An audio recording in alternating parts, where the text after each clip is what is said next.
It's no surprise that Resident Evil, on top of being a series praised for its innovative gameplay and iconic characters, has always possessed some of the most visually stunning settings anyone's ever seen, a series of which its 20-year-old games remain just as playable and as relevant as ever. It's a component that I've long considered to be Resident Evil's greatest strength, actually, and is the sole reason for why I still play these games: the music, the environments, the camera angles, and the vibes. In this video, I'm going to be ranking my top 5 areas in relation to this criteria, the locations I feel to be the most immersive or evocative. Any larger locations that aren't dynamically congruent won't be considered, but I will consider their respective high points. So an entire act such as the village from RE4 or the entire Spencer mansion are examples of this. There's simply too much disruption to fairly represent those areas as a whole, or convey emotion specifically intended for said room, hall, or whatever it may be. This is also a biased list, so please let me know your own special places in the comments because I'd love to hear about them.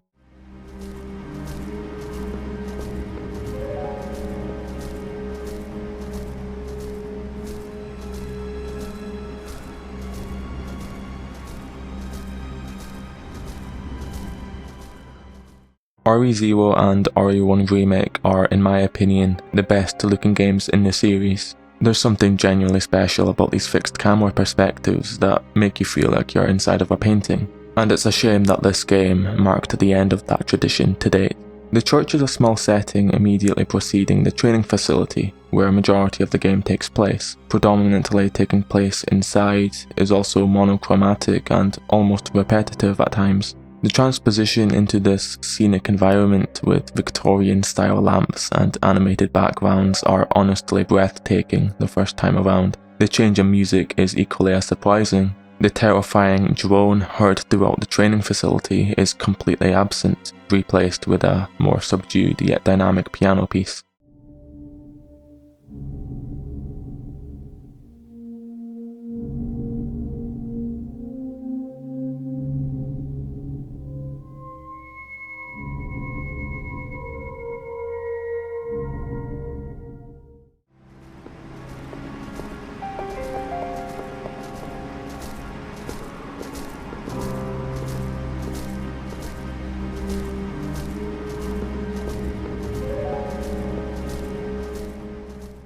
I said before that every small detail is a contributing factor to an area's overall atmosphere, and here we have all but 2 camera angles which make this location one of the most memorable in the series. The music perfectly complements the weather effects. The unpredictability of both the lighting and piano is an incredible design choice. The swarm of bats foreshadowing the upcoming boss. And regardless of all of this, it's all made relaxing by the consistent sound of flowing water under the drawbridge. It's one of many examples of these games implementing multiple nuances to create a perfect scene, one of which you can stare at for hours. The interior of the church itself incorporates a much more vibrant appeal, pinpointing the altar as the focal point with the use of blinding colours in an otherwise dim room, a common technique used in paintings and photographs to draw you towards the middle. I actually don't like the inside as much. I much prefer the more natural environments to these architectural designs personally, although that doesn't necessarily take away from the area or my overall opinion on it.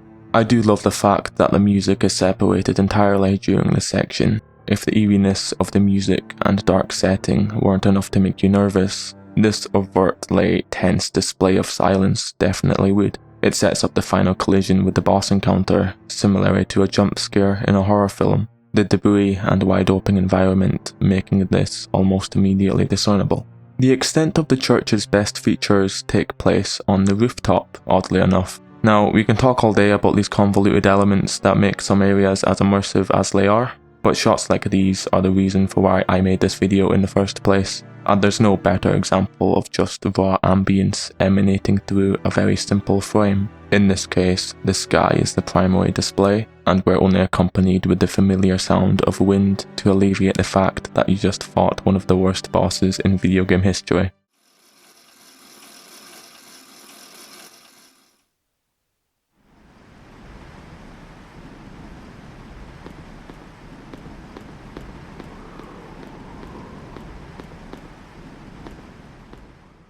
It's like sleeping with your window open during a thunderstorm after a horrible day. Whatever your personal association with that term may be, it will make everything fine again. It's impossible to put the tranquilizing nature of these shots into words, but it's more than enough to warrant a top 5 spot on this list. Honestly, this may be an extremely short stop in Resident Evil 0, but in terms of detail and immersiveness, I do think it's one of the most beautiful locations in the series, and is only really beaten out by longer areas which are still consistently more grounded with their aesthetic choices. It's a shame that the church contrasts the tone slightly, diminishing some emotional effect as a result.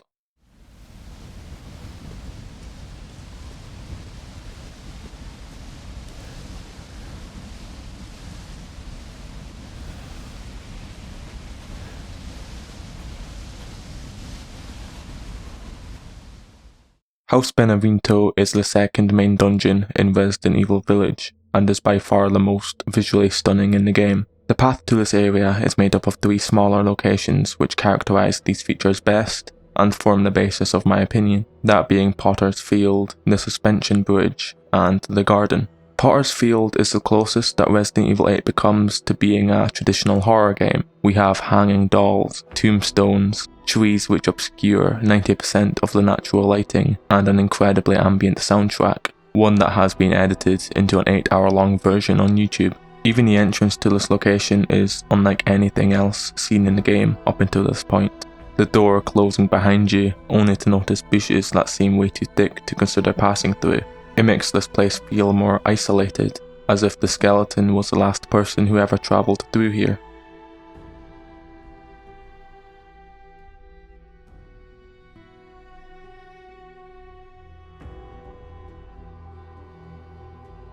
I wouldn't normally associate Resident Evil with paranormal horror. I think Silent Hill has always earned that distinction, even after Resident Evil 7 brought the series back from the dead. But this is next level. I wish they could have included more areas like this. Reaching the suspension bridge will signal the end of the hanging dolls and bleak forest, opening up into an extensive view of the surrounding area. Although I mentioned the fixed camera games previously, Resident Evil 8 remains on par with the original remasters in certain instances. This bridge is a perfect example of that.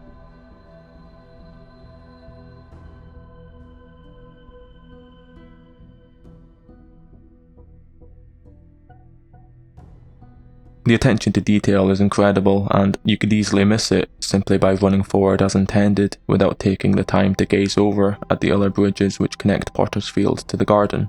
The Victorian lamps make a brief comeback as we continue onwards, always a positive, but it's here where the game takes a moment to deliver a story segment with an obvious ghost Mia, which is somehow worse than the church's interior from Resident Evil 0. This just breaks the mood entirely. I think this was an attempt to capitalize on the slight amount of horror that this game still had, but I don't find Ethan's cringe story that much more enjoyable when it's done here, and I think everyone can agree on that. Next to the elevator we have Benevento's grave, another great moment in the garden. The illumination created by the fireflies and the lush greenery look very nice, hinting at a possible return to collect an optional treasure later on. It's the only thing that stands out amidst the mostly deteriorated environment. On its own, these locations are solid, but not quite enough to deserve a spot in the nicest areas in the series. It's only after we take the elevator up to the cliffside where the path to House Beneviento really shines as one of the best. The sheer scale and depth of this location is what makes it number 4 on the list. You can feel the torrent of water drown out every other sensory distraction while exploring the cliff face and front garden, leaving you with the most unconditionally spectacular shot in the series, in all of its glory in a first-person perspective. And although the house itself isn't included in the list, the exterior still elevates the overall atmosphere immensely. Who wouldn't want to live here?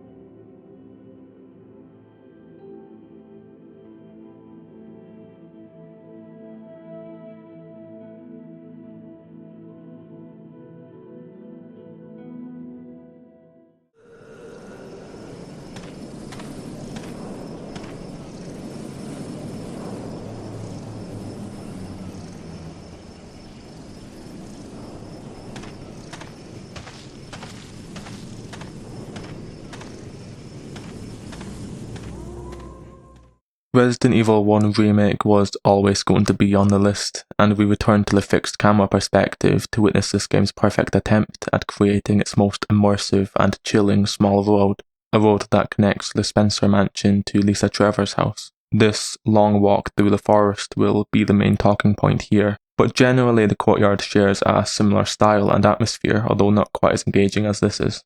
After your tedious investigation of the Spencer mansion comes to an end, you're graciously gifted with a more linear level. You can finally breathe after spending the majority of the game stuck indoors with brief respites in the various balconies and small gardens, which have always been my favourite sections personally. The first shot alone solidifies the Courtyard as one of the nicest locations. Just look at this.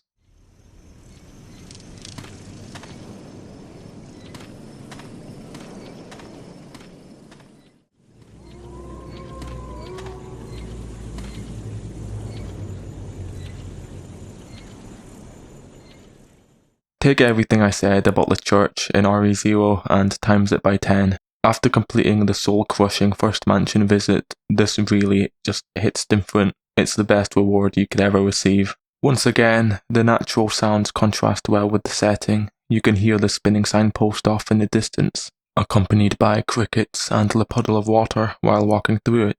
The road itself is long, very long, detaching yourself from the safety of familiarity and wandering into uncharted territory. I often find myself comparing this to the opening of Silent Hill 2, where you spend an abnormal amount of time on your descent towards the town, an intentional decision to make the player commit and discourage any effort to turn around. I think in this case it's slightly less creepy, yet just as immersive, which is arguably a lot better. The Courtyard has some other amazing locations also. I'll show some of my favourite shots here because there's just too many of them to discuss in detail.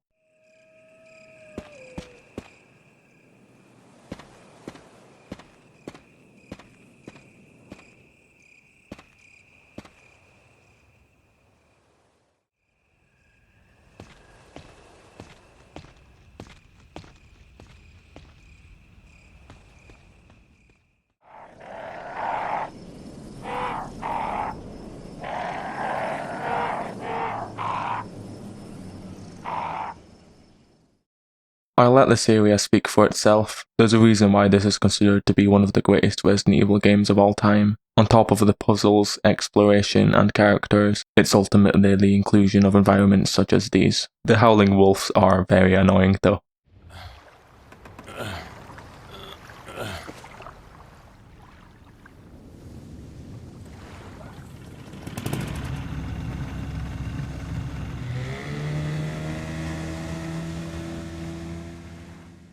I did say that this was a biased list. I absolutely love Resident Evil 4. I think it's the best game in the series. I think it's the best game ever made. I think the lake is the second nicest area in any game I've ever played, let alone just Resident Evil. People are quick to point out that the original RE4 is quite monochromatic and graphically repetitive at times, which I agree with, but I actually love the heavy use of greys and browns across most of its environments. The intention is to make areas such as the lake feel more displeasing, as a result, making our fight with Delago that much more enjoyable. It's less like a holiday out to the countryside, and more like a place that you were never supposed to visit.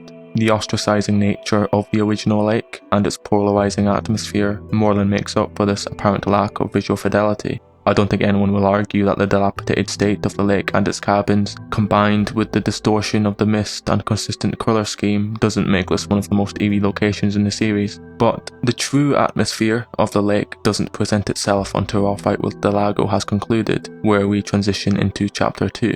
It's at this point where we are given the ability to explore freely, without any distractions. I don't know what it is about rain that makes every area that much more enjoyable. I think it's because humans normally associate rain with nostalgic memories and moods. It's considered to be the most evocative weather effect because our sense of smell is the most sensitive and the most prevalently linked to our emotions. This stems from our supernatural ability to be able to smell rain, known as petrichor, specifically the scent of wet grass or dirt. It basically means that any location where there's rain was immediately considered for the list, and during my research I couldn't find much better than this iconic fishing spot from Resident Evil 4.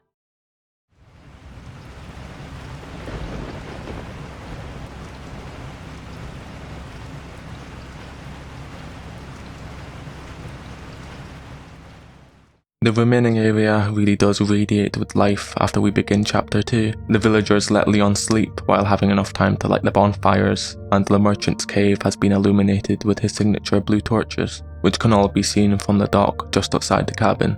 I love how the whole lake is pitch black now. These torches add so much atmosphere to this place, which completely changed the dynamic they were going for just in the previous chapter. It's essentially another area entirely, and I love when Resident Evil games do this. The place where we wake up reminds me of Walter White's small cabin in Breaking Bad. There's a wooden stove and a small bed. An anonymous letter has been left for us to read. Maybe I should do a video on this. Even the inside of the cave is a great addition. The merchant is set up here in what I can only assume to be his house. There's a bed here also, and this is the place where he grants us the bonus weapons. I couldn't have picked a better spot myself, honestly. To summarise the lake, I think the two different versions of it help this location immensely in regards to its spot on the list. I love the small details, the lights, the secret cutscene, the merchant's residence, and the cabins. In my experience of playing every game in the series, I believe that there's only one area which can hold a candle to this, and what is my number one nicest area, and what is the number one nicest area in the series for me. Firstly, there were a few areas that just missed the top 5 spot. These are all incredible in their own right and rightfully deserve an honourable mention before I continue onwards.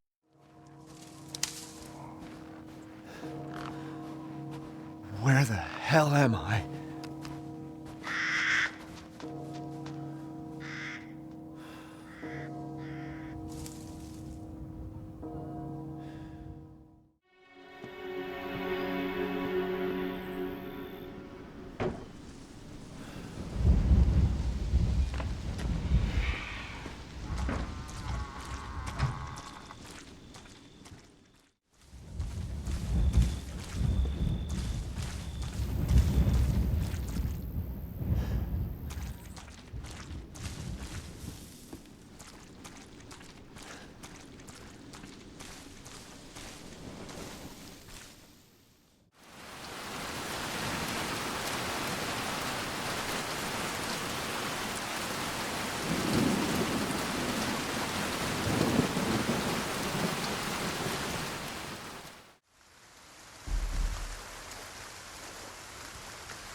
It's no surprise that the train was always going to be the number one spot on this list, with some of the most outstanding visuals in the series, making use of Resident Evil Zero's fixed camera perspective as previously mentioned, and utilising the detailed, pre-rendered backgrounds from this era of games. This location is the first of many in Resident Evil Zero, and it's almost guaranteed to pull you in right away.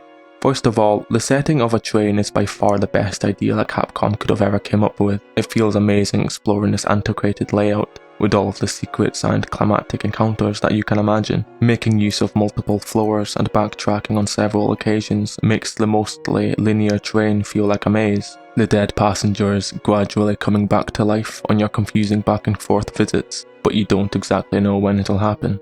In terms of lighting and atmosphere, I feel like the train is the nicest out of everything. The shading of the passenger car sections with the flashes of light from the moving train help animate the area and make it more immersive. The cabins are made soothing by the familiar sound of rain crashing against the windows. I can imagine just sleeping on one of these bunk beds for ages. There's one location where the camera pans to the outside of the train, the volume greatly increasing, catching us off guard and helping to deliver a more absorbing scene. I consider this to be the best shot in the series by far.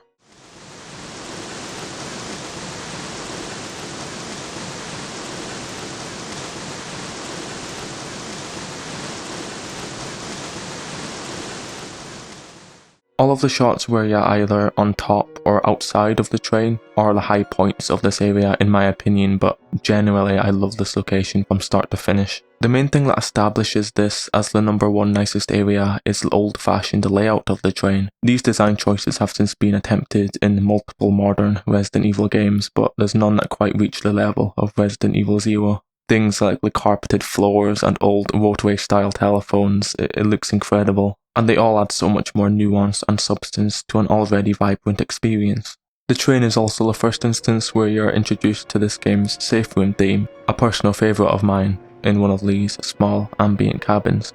What establishes an area to be the nicest in a series isn't necessarily the most graphical, the most fun, or even objectively the best looking. Ultimately, what it comes down to for me is how much I'd want to be there, which seems rather simplistic, but overall there's no place in the series I'd rather be than in this safe room, on this bed, while the rain batters the adjacent window without a worry in the world.